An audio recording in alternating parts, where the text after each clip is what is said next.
comprenez pourquoi le général Yav. Général Yav, c'est un traître qui a mérité. Baboma et Koboma.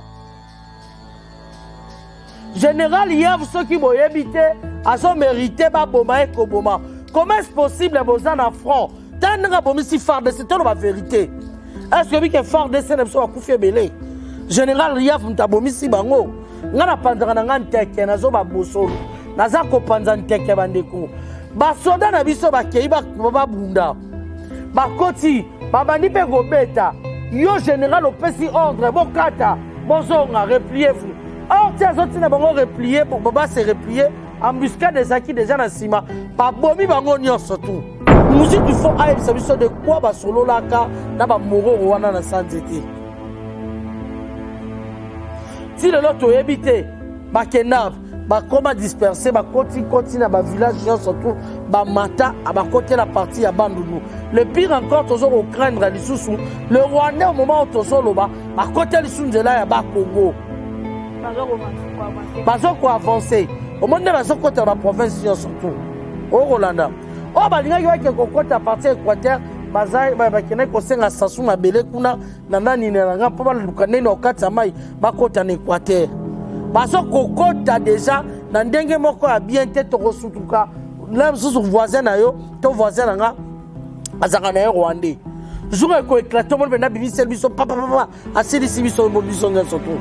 Au Rolanda, il faut qu'on a tozana tamboza vigilance l'isricolo et liso. La poursuite de cette coopération, mais aussi avec la République du Congo que nous saluons pour son implication dans les affaires internationales et nous sommes prêts à aider le pays à résoudre les questions de sécurité qui se posent en intérieur, notamment avec le groupe des pays des Grands Lacs.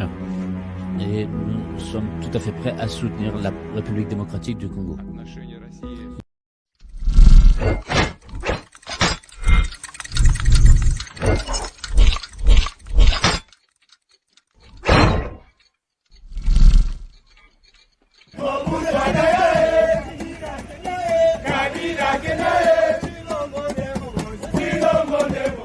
Mbote bandi ko nande tinga télévision fidèle internet merci à Rosa toujours na pona rembo itali basango na biso bo momeso na tinga télévision merci na osala confiance na tinga et puis na chef de l'état azali tata ekolo ya mboka na biso na pesaka toujours ba mbote na bakolo chaîne na kombo ya papi kena refin kisombe na bo santé mauvais Luka Lucas Star Jésus na kati à Londres mauvais Charles Mbongo contre Mbongo babiende makambo agence assure na kati à Londres ba bon séjour à toi mon vieux Mama Jenda ya Kaimbe futur député en 2023 ba mbote et si que Zwamio depuis les États-Unis maman continue comme ça toujours bolam et pour la rater foutra toujours bande ko balandi ya tinga télévision to zana mo mboka panthère noire la panthère noire to zana atomé comme ça toujours ba analyse o etali mboka na biso na kopesa na mo lombango mbote mo na mboka mbote ndeko Sephora sangoni mo na mboka en tout cas Dieu fait grâce.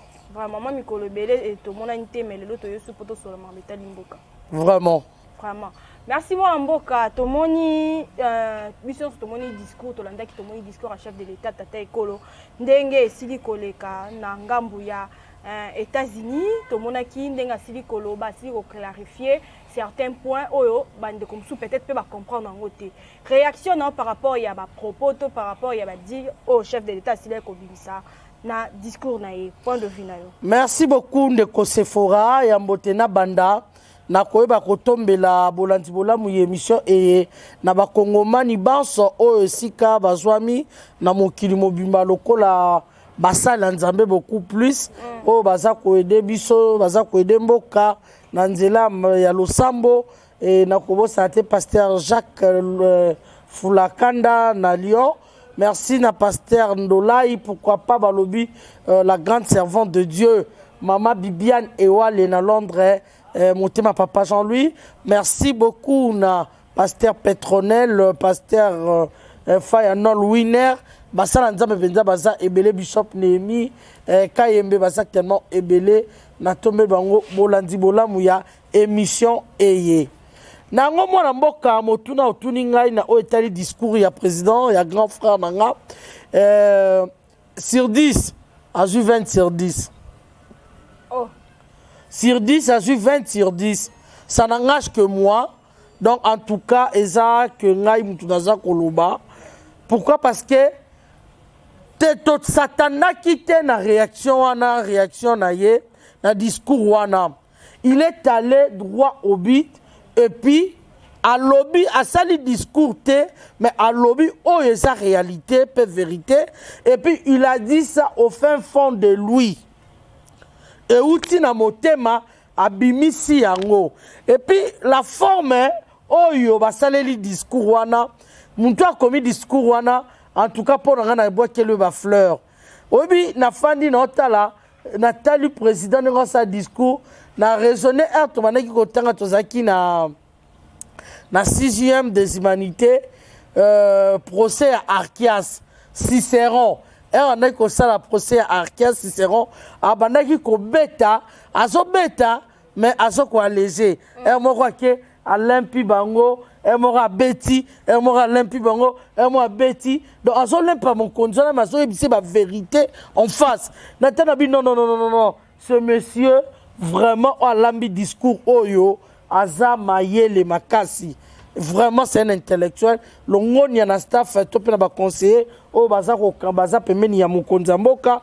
Merci na chef de l'état mokonzi mboka oyo atalisi biso banguna ya Congo ezali Rwanda na M23. Mais kasi ndeko na ngai Rwanda na M23 ngoza nani? Mais kotala ndeko Rwanda azali ko appuyer M23. O ezali ko agresser biso ba Rwandais na M23 baza ko agresser biso na kati ya Congo. M23 question azaka na Congo. M23 ngoza nani? M23 ezali Kanambe Otobengi Hippolyte Kanambe Kazemerebe Joseph Kabila Obo pesa comment Joseph Kabila Yewanande M23. Qui c'est les sénateurs à vie? Alors moi sénateur à vie à quoi? Qu'on peut s'en Tendeko. Oh. Mais c'est pas normal aux autres qu'on peut s'en dans la plateau pourquoi? Sénateur à Fouati. Barack Obama yana longwa sur 680 000 $. Sénateur à vie. En quoi? Nous les Congolais, tout ça va sentimental. Motoloko là, un étranger, tu dis que c'est un étranger.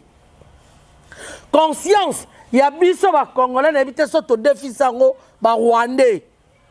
Pas comme qu'on raisonne mieux, na place na biso ba Congolais. Tu yebi que c'est un étranger, c'est un Rwandais, Tanzanien. Mais, tu sais quoi adorer plus que Dieu. Motongo pe Rwanda ou étranger ngo azalata moto malamo to moto malamu Zabolo réincarné na Zabolo okola na ndeko moto wana ozotangira nga soit disant sénateur à vie c'est lui qui est la cause ya malheur ya Congo lelo ba guerre par-ci par-là économie na biso na c'est pauvreté. Makamnyo sotama be ya Congo, c'est lui yene kolo aza cause pe hauteur ya bloc wana nyonso. Et sénateur à vie. A siéger na parlement lo bamnoroni. Ki dengi okwa ya ebelo koni, atako koma ebi ko komate. A comment sénateur à vie na ndenge to président, si pas par le sang ou par tuer. Ko pesa nga kanda na plateau te. Bande ko limbisa. Merci, mon Panthère Noire. Tu sais comment on appelle médiateur la médiation au ezali ko sangisa tata ekolo na Kagame. Tout le monde peut tata ekolo ndenga si ekolo mais tout le monde peut de l'autre côté Kagame pas répliquer par rapport à dire à chef de l'État. Mais ba imbo comme msu bazoloba o nyoso ba Union européenne bazali ko sala ezali kaka ko tia trouble. Bazo sala loka ba jemo ka cash ko sala loka bazo sangisa. Na lobby mwana mboka kata ku motuna nwana. Oyebi président na grand frère na Félix Antoine Tshisekedi Tshilombo. Je l'ai bien dit que discours wana c'était 20 sur 10 parce que à lobby au fin fond de lui et outi na kati ya motema nozo sentir mutaza déterminé n'a pas si azolobelo kwana mais il n'a pas le choix. Vous comprendre? Ma mère m'a toujours dit un jour na vie fort luka kokanga moyibi a kokanga a te positionné à kosanini à ko échapper luka ka ko komisa mutu na suka Lucas en a raison, Boependozi, toutes tes raisons à toi. C'est ça, c'est que le président Félix fait. Waneza conseil éducation à Pessinga. Oro yozo provoquer un manière sur Okatene avant de kima nazo banao. Nazo banao te nazo kwankese nazo ko lukaba raison nanga. Pour jour na ko brandir ba preuve. Muntu alo batena o bakanisa jour intel à salaka boy kanisa jour intel. Donc wana na passé ce qu'on a en action na bo satan na nyonso. Vous comprendrez? C'est ça c'est que le président Félix fait. Azo komisa bango contre mi wawaka contre Mir. Atie babado benemi na biso contre Mir a comme si bango na souka. Parce que Nations Unies, la Nations Unies c'est quoi? C'est toutes les nations, unité à ba nation nyo. Oko na ndeko. Alors atie bango contre Mir. Baza susuna eloko Yakosa late à contrer Benemi. Parce que lorsqu'on dit Nations Unies, ce sont les Nations Unies. Donc ça veut dire le pays uni, Basangani, Basangani. Mais bino tangu boza kotina ba pays uni wana. Guterres aya leki. Alobi kiabiso ba pays uni, M23 leki biso na mapinga. Guterres ça moins intelligent. Même politiquement, c'est une déclaration à Basoso Oya Sali. Il y a même un débutant politique à la déclaration Guterres. Vous comprenez? Parce que à la zone au Babylone, on est insensé. Comment fait-il sur le lobby que les Nations Unies ont armé? États-Unis, M23, l'équipe en armée. Tous aura à France, il n'y a pas mal. M23. Donc, pour les Nations Unies, et Zanango, et l'autre côté Zanango, pour Nangaï, ce n'est qu'une distraction. Mais le grand président a contré Bango, à l'axi Bango qui est Tolobara Nabino, Totalisa Kabino. Son discours naïe, il a été clair. J'ai cherché même à approcher ma voisin, tout ça la bondeko. Vous comprenez? Même maintenant qui bonde quand on a sonné pour nous ressentir dans ma baie. Mais bango ba yo ki biso sonité, baso ko attaquer biso pour na ba bien na biso. Ba comme ko agresser biso a raison neti ya Rwanda. Sur le discours à président, il a été clair. On comprend ndeko. Malgré les batabiloba, le baba sentimental, le roi ba fayou, le ba musique tout etc. Batabiloba, les gens disent que non, Fachi Alobaki, comment il s'appelle? Les moutons dans la santé médiocre. Kagame, Azali, son frère. Mais on est des Africains, on est tous des Africains. Approchez Bango étant que des Africains, mes frères africains. Toyo Kana, Toti Kana, Osama Beto Kana Soni. Mais Kagame, le col Azan est moribond, Akoufa Lobby. Aza Koyo Kate, pourquoi Aza Rocha Komeka Rocha Moussapine na lisu na biso? Vous comprendrez?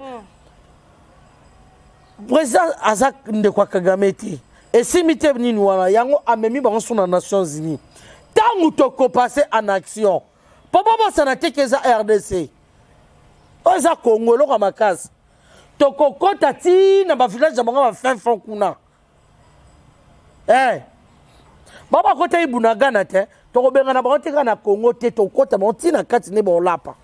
Mwana mboka to moni pe médiation uti koloba akukataka mabe na bino nde yangoyo toke to tika ka motafungwa mandeko bokataka bato bepwani na raisonner pe à son âme Fumu Sabata yanga ndako obo akosaba bisa bolingi kokata bato maloba to évoluer. Merci. Mais kokata to bibia évolution to évoluer. Médiation wana oyo François c'est comment Macron, Macron, Alinko Sala Asangisa Lisusu, Biso na Rwanda, toi na posa na ngote. Toza na posa na ngote. Na minute o ezalinde tirer le ficelle. O kolanda ndeko. Babenda mato ina manana nani na Kagame. Na mediocre ya Kagame. Na ndoki ya Kagame. Ba retirer ye. Ezate likambo ya Toyo kana toko kana nini po makile se sopani ya ozongisa bato bakufi na bomoy vraiment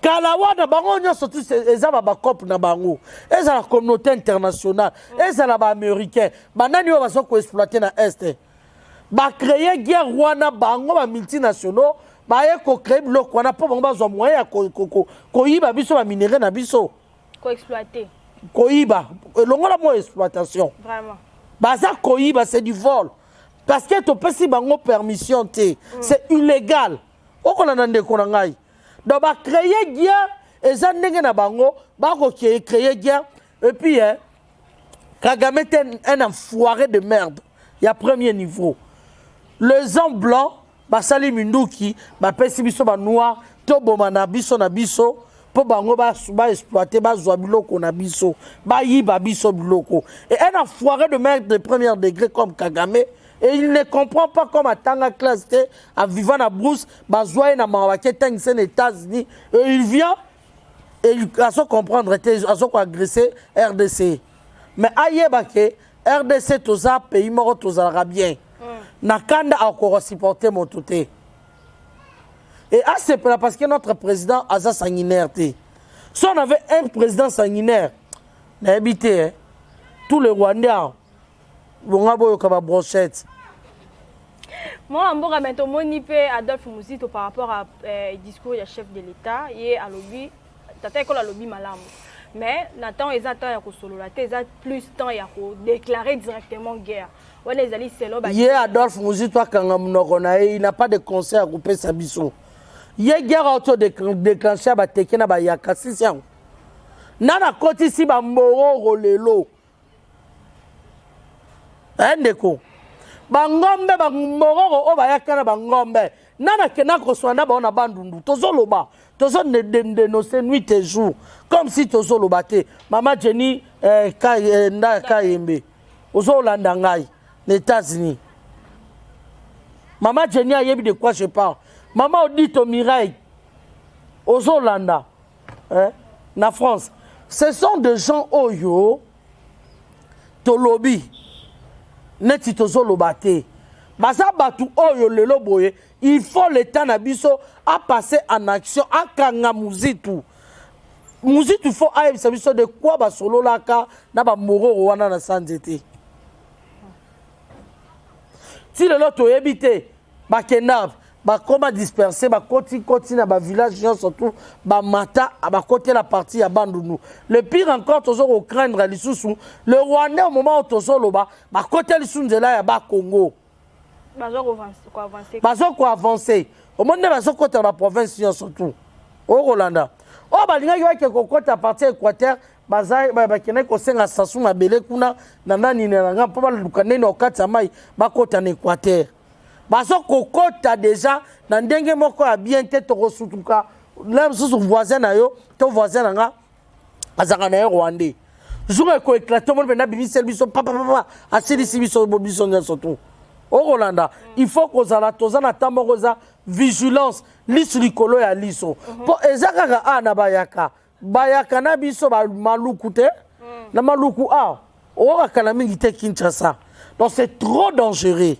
Ye muzitu asisa no makama bandundu asisi mama mutake kolanda este po bandundu ye mtabandaka pe este wana ayebi tangu Kabila Kanambe azaka président na azalaka président ayebi que M23 ne zaka Kanambe ba généraux belé ce sont des généraux rwandais ayebi vérité alors nini oyo yana lo bakamboka biso to en opposition te tozake na ba ene na ba rancunier.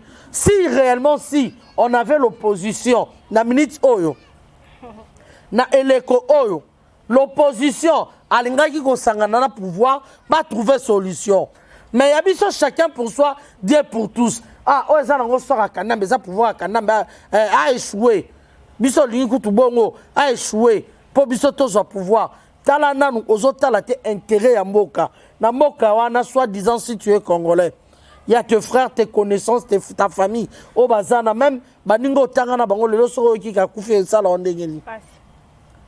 Ozolanda. Donc eza pas si pour na biso ba kongomani, toza wana opposition ezakaka il y a critique négative. Asala kiboye, aleka kiboye, azongisa kiboye. Non, l'opposition ezana pour na ko accompagner pe pouvoir. Biso ezakaka un motema mabe na motema mabe. Donc, quand la Félix a eu pouvoir, tu as empêché l'investisseur bayate. Mais l'investisseur, ils ont empêché, ils ont empêché Félix Moussala. Ils ont empêché les Congolais Moussala. Ce qu'ils ont empêché les Congolais Moussala pour Nani. Ozoboya ba Congolais no ba ndeko ba Congolais ba lia pona nini. Pour faire du pouvoir, t'as la sorcellerie conscient. On est inconscient mais c'est conscient. Oh Adolphe Muzito azanango. Normalement ce sont des gens oyo bazo mérité prison, pe ba kangi bango ba bomi bango, ba condamné bango à mort. Vraiment. Oui parce qu'il y a quand il rebelle, c'est de la haute trahison en Congo. C'est de la haute trahison. Merci mon amboka tomoni tata ekolo annonce le déploiement de la force régionale de l'Est. Ndeko na bringo bosana. Eloko muke est-ce que bike baoti ko kanga ndeko image ezali de Mike.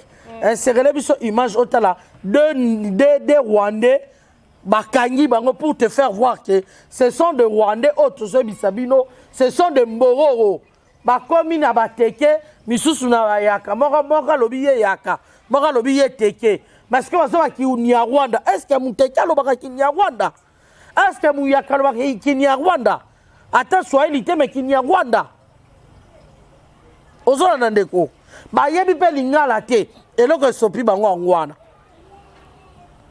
Lingala ba yebi te, kiteke ba yebi te, kiyaka ba yebi te. Voilà les résultats ya buzo ba ngwana.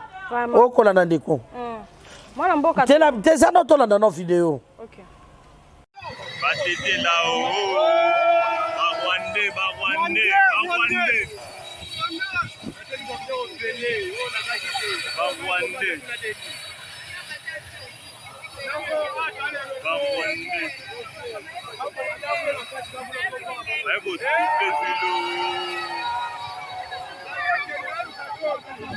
Ils nous ont menti. Nabana pasi. Ils nous ont menti que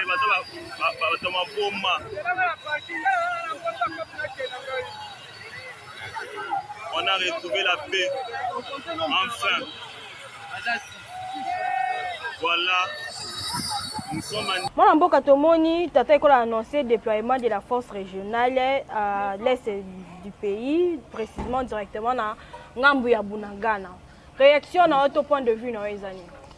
Oyebi ndeko kotala na ngambu ya Bunagana ba force wana omoni oyebi le pourquoi ba kangi colonel général Yav. Général Yav c'est un traître oso mérité ba bomaye koboma. Général Yav ceux qui boyebi te aso mérité ba bomaye koboma. Comment est-ce possible bozan en front? Tandanga bomisi farde c'est la vérité. Est-ce que bike farde c'est nemso akufi belé? Général Yav mtabomisi bango. Ngana panzanga na nganteke nazo ba bosolo. Naza ko panza nteke bandeko. Ba soda na biso ba kei ba bunda. Ba koti babandi pe gobeta. Yo général opesi ordre bokata bozonga repliez-vous. Or tia zoti na bango replier baba se replier embuscade des acquis déjà na sima. Ba bomi bango nyonso tout. Orolanda ndeko. Ayebaki azako collaborer ezala ndeko moko Uganda komelinga lo azana Uganda bo aza Congolais mais na Uganda bi Mama Panther. Boy bisa mokonzi mboka ezana ba généraux nyonso to ba généraux bazana front wana. Baza ko coopérer baza ko sola air nyonso tout na Paul Kagame. Baza ko solo baza en contact na Paul Kagame air nyonso tout. Boye bisa mokonzi mboka alongola ba généraux wana. Donc, il y a surtout ce sont des traîtres. Pour que l'agression de Bouzo soit guerre, il y a des Rwandais ici là. Il y a une option mi balé. Il y a Liboso. Au moni basoda tous les généraux. Oh basala na Kanambe. Il faut président alongo la bango. Exactement. Atika motote. Pourquoi? Parce que baza wada baza déjà na chantage. Kana metango zoliana asimi sakamutuya so touche. Boma poye pa boma. Moyen otekaye ezate. Jou yoko meka bimise lo ayo disque moni yo po obomaki. Soko meki ba kokanga pe yo. Vous comprendre? Alors tous les généraux ont participé, ont contribué na malheur ya Congo, na massacre ya bato. Alors il faut changer bango. Kanambe baza ba dette morale ya Kanambe. Baza ba dette morale ya Kanambe. Il suffit Kanamba benga après sa ordre ba ko exécuter. Okolanda ndeko. Tous les généraux, olanda boy John Numbi problème, Kaimbi problème, Partout, tous les généraux des problèmes. Au moniteur que ça trop danger, presque la majorité des généraux, ça va très. Alors, sur ce, il faut tous les généraux, balongo la bango. Bati katamoto, batango fort, wana nyonso. Bon. Oh, tango fort, balongo la ye. Oh, nini longo la, mokonzambo ka grand frère nanga Félix Antoine Tshisekedi Tshilombo, na sengi pardon papa, longo la tous les généraux. Bato nyonso o va travailler na Kanambe, ce sont des traîtres. Batia bato ya sika. O Rolanda ndeko, ozalaki colonel ba matisio général, aucune opération telle. O Rolanda. Ce sont des traîtres, tous les gens qui ont travaillé na Kanambe. Eh, ça va traître. Alors, deuxième point, deuxième option dans les alliés, Kanambe ou Kanambe yende M23. O Rolanda ndeko. Kanambe ou Kanambe yende M23. Eza kosenga esengeli ke Kanambe il faut ba kanga parce que yé tant que aza awa, tant que aza na Congo à l'aise, yeba Congo tokozanga kimia. Eza kola liandito sende eza na kati ya likolo na yo, liso na pe kozala kimia te, monoko na ye kozala kimia te, nzoto mo kozala kimia te puisque oza na sende na kati ya likolo na yo. E bandoko déranger tango nyonso. Et aussi soit petit, aussi soit pongi, et qu'on peut soit malade. Donc, c'est ne wana ezakatsa le colono et qu'on s'en soit kimia. Yangonga na sengi arrestation, faut pas arrêter Kanambe. Ceux qui ont kangi Kanambe, au komona, betap union surtout et qu'on s'en nini et qu'on kweya. Parce que Kanambe ne aza racine, aza mosisa, il y a pas problème de sortir au kweya la mission dans Congo. Il y a des problèmes. Mais moi, tout le monde est général, il y a tout le monde peut me comme sous généraux. Il y a un émission de toza infiltré de tout et de partout. Babana qui na likolo, ba infiltré na ba société armée partout. Ba yé c'est comme ko infiltrer population. Ba donc ba konti déjà pour bazala. Ndeko to koma ko banga ko ba biloko mususu. Pour ndeko Gilles après ça qui ndakisa ngai moko na mona. Na loba ngo vérité na panza nteke eza lokutati à l'époque non va na bandal na uti IDPS na ozonga pota na ko travailler et pas yokaso bandeko ba bi siège na biso IDPS c'est que zali na si bureau ya yokaso to wana ki ko tozo travailler mission to matinée politique. Le secrétaire général de mon parti Augustin Kabouya que je salue en passant à ça qui matinée politique. Et si là qui moi retard n'est salara kaka le temps que tu montes l'élément to kotisa 23h nazozo nga bandal si to comme à victoire na so bandal to ezaki déjà minuit moins nazozo nga ndako ndeko Sephora na taxi na mataki na victoire pona ke bandal na matina na Rwandais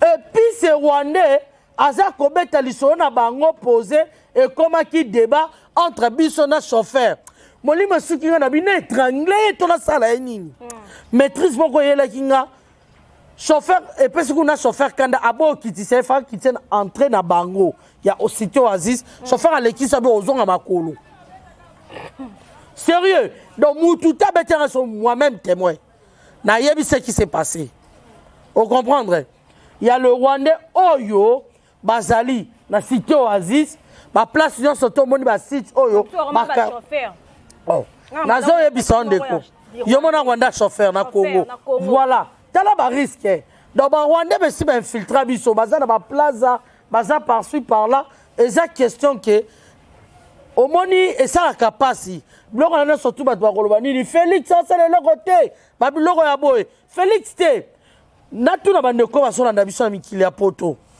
Ceux qui déjà danger, zalito exemple policier, amoni moto na arme blanche, ako kangayeta ko c'est la ordre ya président naï.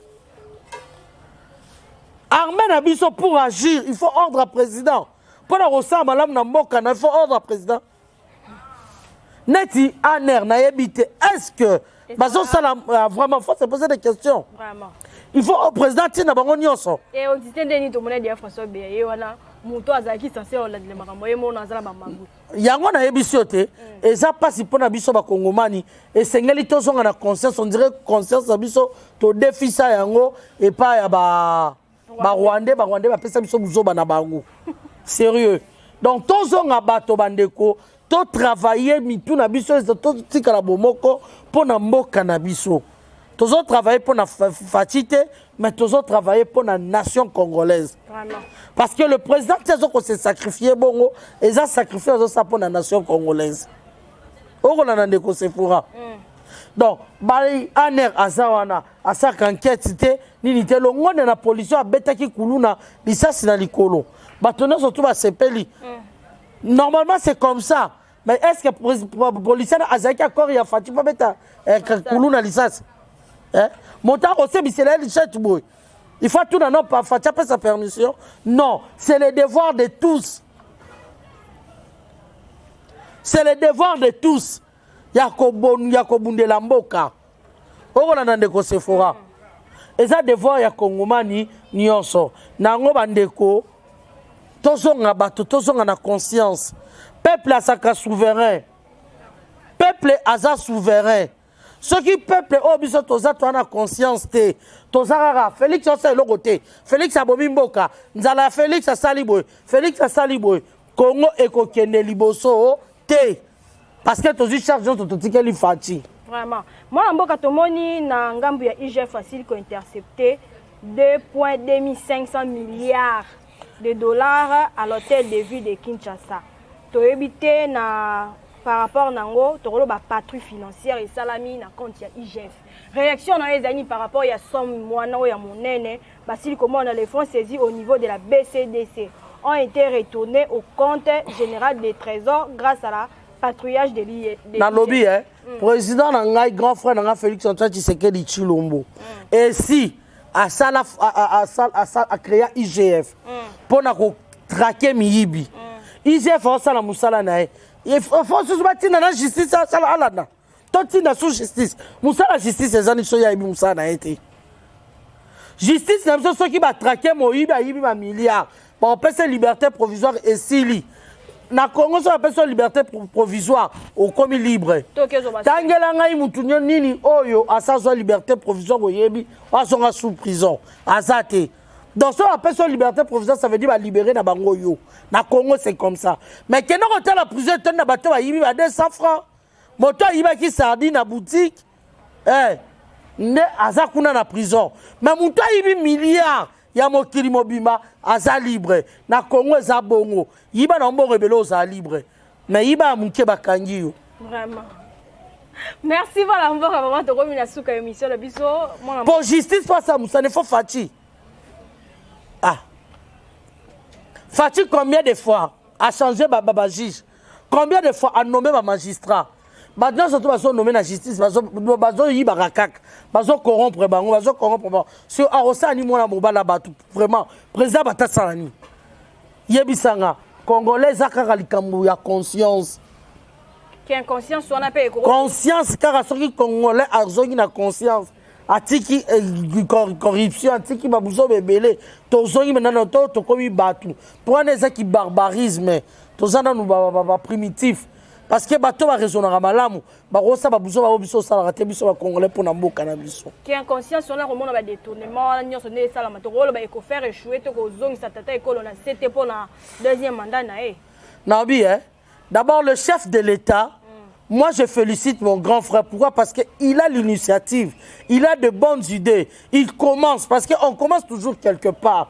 Mais tant qu'il y a ce banane, il y a gratuité enseignement, pour combattre en haut. Aïe, il y a santé, pour combattre en haut. On commence toujours quelque part. Et raison, quelque part, on est biso. Moko va coller loco. To soutenir ba idée wana. To kene nango liboso. Tozo koboma ngo. Po tozo ngasima. Toza bane ba makak. C'est tout. Après, on va faire Félix, ça sale le roté. Non, tout le monde a son mona. Moi na mobali ya batu il se bat aza ko bunda butu moi nana yebite o Félix azo sala nana monité nana monité netili kamu ya ngobila pour votre information et ça na mutu moko azo sala misala bo monique Kinshasa zo tonga ce n'est pas ngobila c'est monsieur Thierry Kabouya ministre provincial à ITPR oui ministre provincial à ITPR longoni eza na bato baza na conscience o baza kotonga baza ko accompagner vision chef de l'état lokola excellence Thierry Kabouya. Excellence, merci à vous en tout cas parce que oza na volonté et monani elenge se tongami fikini yango yo ezokende musala ezosalama ozotonga ton opération zéro trou il faut ba la vérité que ça y est. Eza monsieur Thierry Kabouya eza ngobila te ngobila jusque là zandu sora zandu zani olito loba justice namna sala ngobila ni azobanga ngobila soto sani barosana bango elote justice ya bino justice ya Congo sala kana yebisa ngai mutu yeyo IGF akangi papa ba toujours la lingete je salue vraiment en passant. Merci président Gilles Angete. Na mosala kitoko zo sala. Bazo travailler en collaboration Gilles Angete Sama Lukone na président. Le triangle ezabongo. Donc bazo travaille. Oui, le warrior travaille. Le warrior travaille. Sama Lukone travaille. Na minute o azana biroté. Aza ko travailler azana ituri. O la ndeko.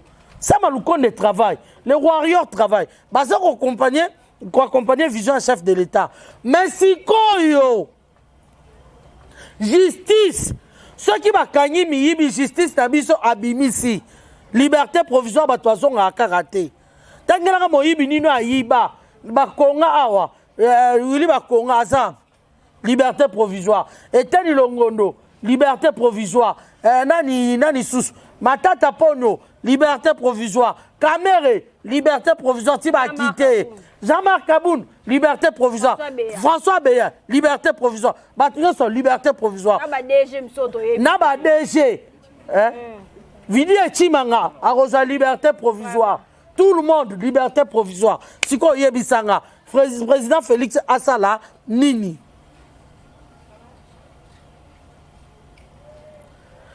Pour Baouti Konome Sika. Baza ko nommé chaque jour bazo ko changer appareil judiciaire bato bazo corrompre bango bazo ko corrompre Félix bazo changera donc changer titre ayo tana ba bébé na pouvoir et nandani na justice pour congolais ne surtout bazo soit disant je suis professeur compétent Moyibi sur un comme kuna Moyibi ba corrompre au titre liberté provisoire. Babo nani moi boso Rita Bola iba mbonga DGK liberté provisoire ti la zongate mabima gouverneur à Maindombe tala ba aventure otozo revivre na appareil judiciaire otobengi justice congolaise eza ko sala elo côté na Congo buzoba foin.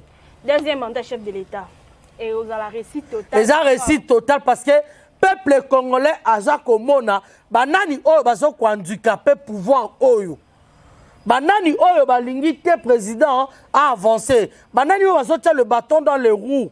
Parce que le président a la volonté. Ya kobongisa, ya kotonga. Mais au moment tu as fait cesser. Baye. Bazana ba carte et belo baza kobeta. Baza ko utiliser n'importe qui pour déstabiliser le pouvoir et pour déstabiliser le président Félix. Au Golanda. Donc, ma Congolais n'a habité, fait cesser Kamami na un Rwandais Tanzanien. Mais vous travaillez tout le monde oyo, Azamutu ya FCC, Azamutu oyo, Azaro travaille pour le Rwandais Tanzanien et non pour le Congo. Parce que mon Kambina Bango président ya FCC Zana. Kaname, on va adorer quel qu'on a Dieu. Oh, on a un déco. Ce n'est pas de notre. Kaname travaille pour qui? Kanambe travaille pour Paul Kagame. Oh, alors, ce sont des gens oyo, ba Congolais bongo to ko sala bango confiance atanda mbote. Baza bato azo mériter confiance te na Congo. Tomoni Tata Ekolo Lobi aza très sûr de sa réélection en 2023. Oui, moi je te le jure, ma sœur, confiance à 100%, mais à 1000%. Abi, regardez notre budget, la gratuité. Oui, tala budget au Samanukonde, tala Samanukonde a comme si budget na 14,6 milliards. Bango batika ki budget na 4 milliards. Biso, to commissaire rien que na 2 ans. Pour 2 ans, oh, il y a liboso. Il y avait des crocs à jambes. Mais quand tu as travaillé, osala boye ya kanambe batelemi ozongisa boye voir même na muta bato lembonga ba Thomson bambonga ba soso fale ya mais na yoka congolais sika zo kosolate attaquer ba ata lembongo ba ata sali bo poza ki ministre na ye ezongela fachi okolana ndeko yebisanga sikoyo 2 ans wana ezaki ya babandaki kobloke biso lelo boye na 2 ans oyo basali erreur batikeli biso mwana mboka je t'informe tala makambo ndenge tobimisi budget donc tosali budget ya 10 écart ya combien donc ya bango ekota fois 2 ya bango fois 2 donc biso 10,6 milliards oyo tobakisi na budget bango batika pendant 18 ans. Quelle soni! C'est comme ça que. Ce que biso 18 ans wana et ça remporte 2 ans tobakisi 10 milliards. Soso to beti fois nzambe. Mais to ko habité ba 100 milliards. Congo nzambe te tikela biso fachi pe ça longue vie. Congolais nyonso tout se tromper. Félix Antoine Tshisekedi c'est notre frère. Il n'a nulle part ailleurs où aller construire, c'est seulement ici. Peu azotonga. Il n'y a pas d'opposant. Ce sont des Nicodèmes. Nabi, hein? L'opposant, ce sont des étrangers. Ok. Tous les opposants, mais étrangers, ils ont besoin de tête à Congo. Toi, les opposants, faut tout la vérité. Alors, on se bat contre les étrangers. Merci vraiment, Bandeko Balandi. Comme vraiment, comme on a souka, tomoni, mon lamboka, la panthère noire, yeso kabia tombo, que za la mabia panzana, MP kata la rata simate, mon lamboka malobana ngambo na yo poketo kabwana, na numéro na yo, na bambote. Tout est bien qui finit bien, Ndeko. Congolais, surtout, azonga na conscience. Ezali kambo ya moto, ezali kambo ya moto. Maman grâce aux Hollandais misenga, aux Hollandais biso na Canada, maman grâce misenga. En tout cas, Nzambe apambola yo, abatela yo, ba Congolais surtout, tozonga bato, totika bisala sala, la tozala na bomoto, exactement ya ko reconstruire pays. Yaka na pau, yokuna yaka na lutu, wayokuna yaka na zelu, yokuna yaka na mbeli, totonga mboka. Okolanda ndeko tokotonga mboka bongo soki totongi mboka te tokozala kaka roi bayolela bato mosusu nde bakodirijela biso mboka Vraiment. Okolanda on se dit on est des intellos à quoi bato mosusu baza kodirijela biso mboka donc tozwi charge nyonso tikeli faci comme si nous ne sommes pas des Congolais, nous sommes des Congolais. Na incité motu te mais la vérité faut toloba na de vérité en face pour que tout sungambo cannabiso. Vraiment. Plus 243 82 3002 067. Plus 243 82 3002 067. On a répété plus 243 82 3002 067. Merci vraiment Bandeko Bandeko Nasuka, merci na partager, merci na liker, merci à s'abonner vraiment massivement la Tindika Tinga TV, ça la confiance na tata école Félix Antoine Tshisekedi. Vraiment obligé. Yé obewana kozongo. Obi 2023. Na senga na ba diaspora bandeko biso ba diaspora o baza na conscience baya babanga te baya kotia nani baya ba poster quand topesa papa mokonzi mboka majorité toi comme ba député to kosunga bango tozana pona bango baya babanga te mama Jeninda yayaka boza ebele papa au maire de la miséricorde papa Jacques Kampinga Kabamba le paracommando boya baza tellement ebele to sengi bango baya vraiment ya Rosongeni boza tellement ebele Mustapha Mamengui na France ya Dodo Mubiayi mama Tinanga Lula baza ebele oyo senga baya et puis dans ndeti na robo sanate président Augustin Mukamba a sengi nangobila makambe c'est belé hein te président ya kazonga zo atesika gouverneur boya oui ce qui c'est monsieur Augustin Mukamba lelo a comme gouverneur au Gomona azaba initiative ya bien ebelé Oui. Si tu veux, na pesi vidéo na ye, ndeko bo balancer vidéo. Il y a ma propos, il y a ndeko Augustin, tout l'andango kasi.